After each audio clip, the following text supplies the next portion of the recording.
Let's drop some background images in. A picture tells 1,000 words, so images are always good. They brighten up your day. They'll brighten up your web page.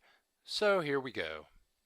We're working with this page from our last title. We have a table with 1,000-foot wide header in the top, and this is an image right here. But what if we wanted to type some text up here in the top? But before we do this, before we do that, let's talk about tiled backgrounds. And what we want to do is we want to use images as backgrounds, perhaps in the page, perhaps in a cell, perhaps in the table. So let's do it. To add a background to a page in Dreamweaver CC, and most versions of Dreamweaver, you just go Modify Page Properties, and right here, Apparent as Day, Repeat Image or Background Image. I'm going to click the Browse button. I'm just going to choose this guy right here. I click Open. I click Apply, which is neat. And there's my guy right there. He's in the background of my web page, and notice that this background tiles, and my table is on top of the background. And you have options. Here it says repeat. If I only want it to repeat along the x-axis, which would show up, now it just streams along the top one time. Or I could have it repeat along the y-axis. I click apply, and it's just tiling down the Y structure of the page up and down. Or I could say no repeat, and it only shows up one time. It's like, well, why do it? But maybe if I do a no repeat image, let's try a different file that might be more appropriate. Let's try this one right here, open, and let's apply that. Now, maybe this is more appropriate. It's like a beach picture in the background. It's huge. I wouldn't do this in real life, but it's not going to repeat. It's just a background image sitting there. But anyway, that's how you can apply a background to your overall web page. But for our purposes right now, I'm going to get rid of that and just take that to none. And take this to repeat, apply, and there's nothing in there, so we should go to white. We're okay. So, and just for the heck of it, let's go modify page properties. And I'm going to go to background color, and I will drop in a little gray background color just for the heck of it. There we go. Now, what if I want to type over this image up top here in the header? Well, you can't do it unless you go into Photoshop or Illustrator or Fireworks and actually type on the image. But let's give it a go. What if I come in here? I'm just going to go into the code. And this is the good thing about knowing some HTML.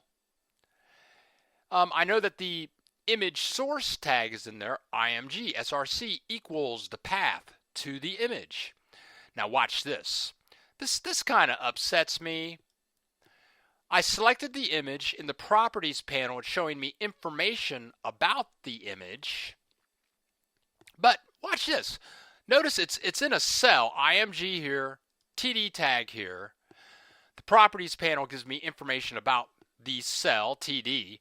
And notice they allow me to add a background color to the cell. Okay, fine. Well, in previous versions of Dreamweaver, it had an option to put in a background image. Oh, no more. The CSS Nazis are out there. Ooh, oh, hey, I love CSS, but hey, does control have to be that freaky? But anyway, so watch this. I'm in the table tag. I'm in here with the properties of the table tag.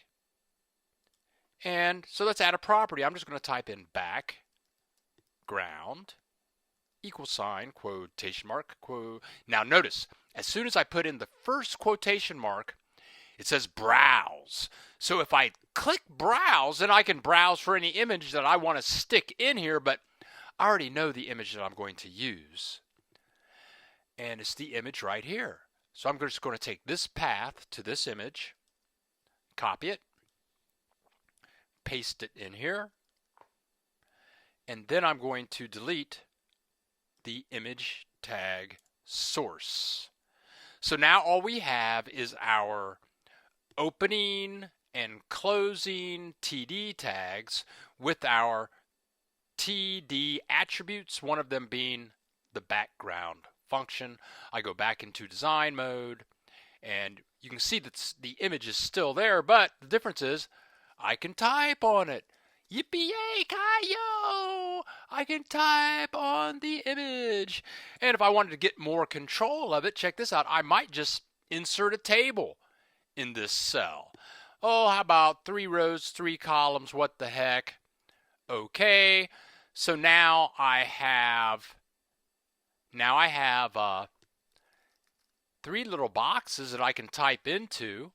And while I'm typing into the box, gosh, I can apply background color into this box over the image, maybe apply a width to the cell. So I've got tables and tables, and I'm applying background colors in a table over an image. And I could do the same with all of these images going down here and in the footer, or even if I wanted to come in here and put a tiled background or a solid background. Now, the problem is we have a tiled background up here in the header. Here's something, and here's the reason you really have to watch what you're doing. I'm going to go back here to the cell tag. We have a table here, a cell. The table's in this cell, and this cell's in this table.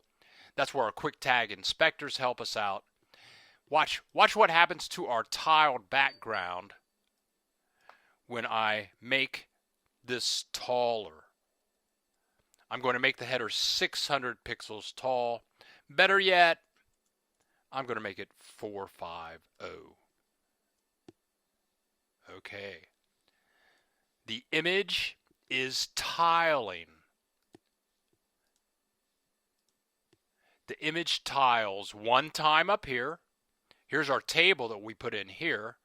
Then it tiles again here, and then it doesn't have room to tile fully, but it's tiling again here.